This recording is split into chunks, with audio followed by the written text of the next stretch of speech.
Okay Ashok ಅವರೇ, ನಾವು ನಮ್ಮ ಕಾರ್ಯಕ್ರಮದಲ್ಲಿ ಯಾವಾಗಲೂ ಕೇಳ್ತಿರ್ತೀವಿ, ನೀವು ನಿಮ್ಮ ಫ್ರೆಂಡ್ಸ್ ಜೊತೆ ಒಂದು ಟೂರ್ಗೆ ಇಲ್ಲ ಒಂದು ಟ್ರಿಪ್ಗೆ ಎಲ್ಲರೂ ಹೋಗಬೇಕು ಅಂತಂದರೆ ಚಿತ್ರದುರ್ಗದಲ್ಲಿ ಯಾವ ಪ್ಲೇಸ್ನ ನೀವು ರೆಕಮೆಂಡ್ ಮಾಡೋಕ್ಕೆ ಇಷ್ಟಪಡ್ತೀರಾ?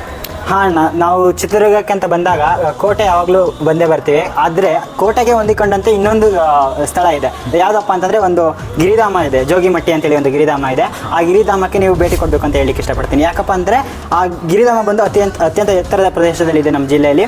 ಹಾಗೆ ಅದು ಮಂಜಿನ ಮಡಿಕೇರಿ ಮತ್ತು ಮಲೆನಾಡಿನ ಸೊಬಗನ್ನು ಸಹ ನಾಚಿಸುವಂಥ ಒಂದು ಸೊಬಗನ್ನು ಅದು ಹೊಂದಿರತಕ್ಕಂಥದ್ದಿದೆ. ಒಟ್ಟಾರೆ ಅಣ್ಣ, ಈ ಒಂದು ಗಿರಿಧಾಮವನ್ನು ಬಯಲುಸೀಮೆಯ ಊಟಿ ಅಂತೇಳಿ ಕರೀತಾರೆ. ಇಲ್ಲಿ ಸೂರ್ಯೋದಯ ಮತ್ತು ಸೂರ್ಯಾಸ್ತ ಬಂದುಬಿಟ್ಟು ವೀಕ್ಷಣೆ ಮಾಡೋದಕ್ಕೆ ತುಂಬ ಸೊಬಗಿನ ತಾಣ ಅಂತೇಳಿ ಹೇಳಲಿಕ್ಕೆ ಇಷ್ಟಪಡ್ತೇನೆ. ಕೊನೆಗೆ ಏನಪ್ಪ ಅಂತಂದರೆ ಇಲ್ಲಿ ಇತ್ತೀಚೆಗೆ ಪ್ರೀ ವೆಡ್ಡಿಂಗ್ ಶೂಟಿಂಗ್ಗಳು ಸಹ ತುಂಬ ಜಾಸ್ತಿ ನಡೀತಾ ಹೋಗ್ತಾ ಇದೆ. ಹಾಗೆ ನೀವು ನಾಗರಾವ್ ಚಿತ್ರದಲ್ಲಿ ಬಾರೆ ಬಾರೆ ಚಂದ್ರ ಚೆಲುವಿನ ತಾರೆ ಅಂತ ಹೇಳಿ ಒಂದು ಏನು ಹಾಡಿದೆ ಅಲ್ಲ, ಆ ಹಾಡನ್ನು ಸಹ ಅಲ್ಲೇ ಚಿತ್ರೀಕರಣ ಮಾಡಿರ್ತಕ್ಕಂಥದ್ದಿದೆ.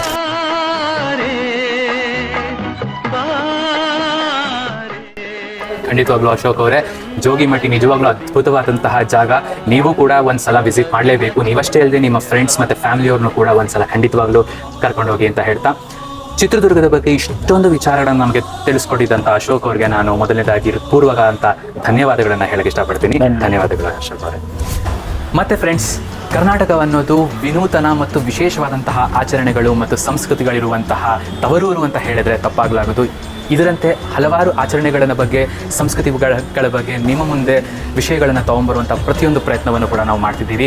ಅದಕ್ಕೆ ನಮಗೆ ಬೇಕಾಗಿರುವಂಥದ್ದು ನಿಮ್ಮ ಆಶೀರ್ವಾದ ಮತ್ತು ಸಹಕಾರ ಅಷ್ಟೇ. ಆದ್ದರಿಂದ UVC ಚೇತನನ ಇನ್ಸ್ಟಾಗ್ರಾಮ್ನಲ್ಲಿ ಫಾಲೋ ಮಾಡಿ ಮತ್ತು ನಮ್ಮ ಯೂಟ್ಯೂಬ್ ಚಾನಲ್ನ ಸಬ್ಸ್ಕ್ರೈಬ್ ಆಗಿ ಅಂತ ಹೇಳ್ತಾ, ಕೊನೆಯದಾಗಿ ಒಂದು ಮಾತನ್ನು ಹೇಳ್ತೀನಿ, ಎಲ್ಲಾದರೂ ಇರು, ಎಂತಾದರೂ ಇರು, ಎಂದೆಂದಿಗೂ ನೀ ಕನ್ನಡವಾಗಿರು ಅಂತ ಹೇಳ್ತಾ ಇಂದಿನ ವಿಶೇಷವಾದಂತಹ ಸಂಚಿಕೆಯನ್ನು ಮುಗಿಸ್ತಾ ಇದ್ದೀನಿ. ಜೈ ಭುವನೇಶ್ವರಿ. ಧನ್ಯವಾದ.